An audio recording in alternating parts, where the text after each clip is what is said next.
4 years ahead of schedule, the global semiconductor industry is on track to cross $1 trillion in annual revenue by 2026.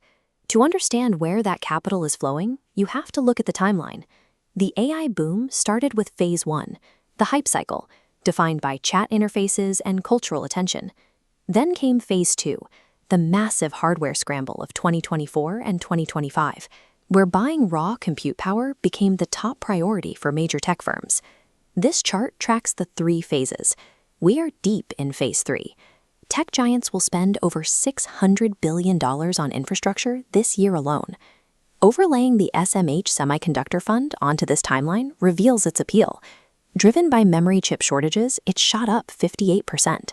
But buying a tech ETF based squarely on its recent vertical climb hides the underlying mechanics.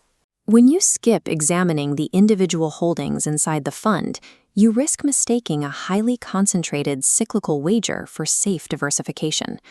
Right now, the companies producing specialized stacked chips are benefiting from a severe supply crisis. High bandwidth memory is sold out, which means chip makers have total pricing power. That shortage is the specific engine driving SMH's recent returns. Take a look at this pie chart of the SMH portfolio. The label says diversified ETF, but the fund only holds 26 companies. Over 71% of your total investment is locked inside just the top 10 holdings. The concentration is even tighter at the top.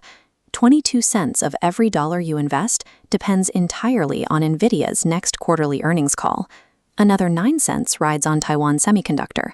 A tenth of your capital requires a single manufacturing complex in Taiwan to remain operational and geopolitically stable. Because of that extreme weighting, SMH carries a beta of over 2 relative to the S&P 500. For every step the broader market takes, this fund takes 2, meaning its drops are twice as violent when sentiment turns.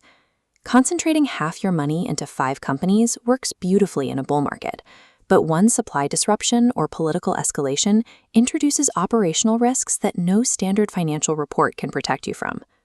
Every historical technology cycle follows a reliable pattern. The companies manufacturing the raw hardware earn enormous margins early on, but the companies that use those tools to build durable software platforms ultimately capture the long-term value. Hardware eventually faces margin compression. As global manufacturing capacity catches up to AI demand, chip prices will inevitably fall, squeezing the profits of the manufacturers. This is where a quieter fund called AIQ enters the picture. Instead of a narrow 26-company roster, AIQ holds 96 globally distributed companies.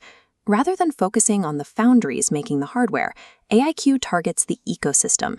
It holds the entities that buy and deploy those chips, the massive cloud infrastructure networks run by Amazon Web Services and Microsoft.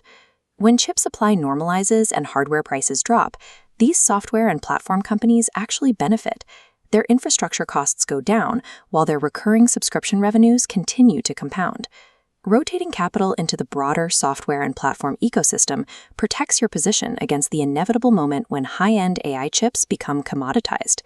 AIQ's top 5 are Palantir, Microsoft, Oracle, AWS, and SpaceX. NVIDIA is under 3%. No company exceeds 4%. This flattened distribution caps upside. SMH rocketed 58%, AIQ returned 31%. AIQ's expense ratio is 0.68%, nearly double SMH. However, SMH carries hidden costs outside of a retirement account. Because its top holdings grow oversized so quickly, the fund occasionally has to rebalance, which can trigger unexpected capital gains distributions in a taxable portfolio. The lower peak return and the higher fee of AIQ aren't flaws in the structure. They operate as an active insurance premium you pay to eliminate single point of failure risks from your technology allocation. Once you stop adding fresh cash to your portfolio and start preparing for withdrawals, your mathematical priorities have to shift. Minimizing steep drawdowns becomes far more critical than chasing peak yields. This quadrant chart maps fund exposure during the brutal 2022 tech sell-off. Concentrated hardware funds collapsed. SMH lost over 33%, placing it in the high drawdown corner. Due to global diversification, AIQ fell significantly less, anchoring it in the middle left quadrant. The gap between a 35% drop and a 20% drop is heavy in reality. It often dictates whether you can comfortably ride out a bad market year or if you are forced to sell assets at the absolute bottom just to cover living expenses. Maximizing your upside is structurally the wrong goal once your portfolio transitions from the accumulation phase to the distribution phase. This decision tree dictates that your ETF selection should be guided by your exact chronological time horizon. If you are an accumulator, meaning you are under 50 with a decade or more to let your money grow, SMH remains a compelling choice. You have the runway required to safely ride through the severe peaks and valleys of the semiconductor cycle. But holding SMH requires a cash buffer of at least 2 years of living expenses, so you never liquidate during a downturn. If you are a preserver, 60 or older, approaching retirement, AIQ is the stronger structure. Your primary job is avoiding catastrophic losses, and AIQ gives you meaningful AI exposure wrapped in downside protection. Holding the right asset class in the wrong decade of your life transforms a highly effective wealth-building tool into a critical liability. If you are caught in the middle of those timelines, a strategic compromise exists.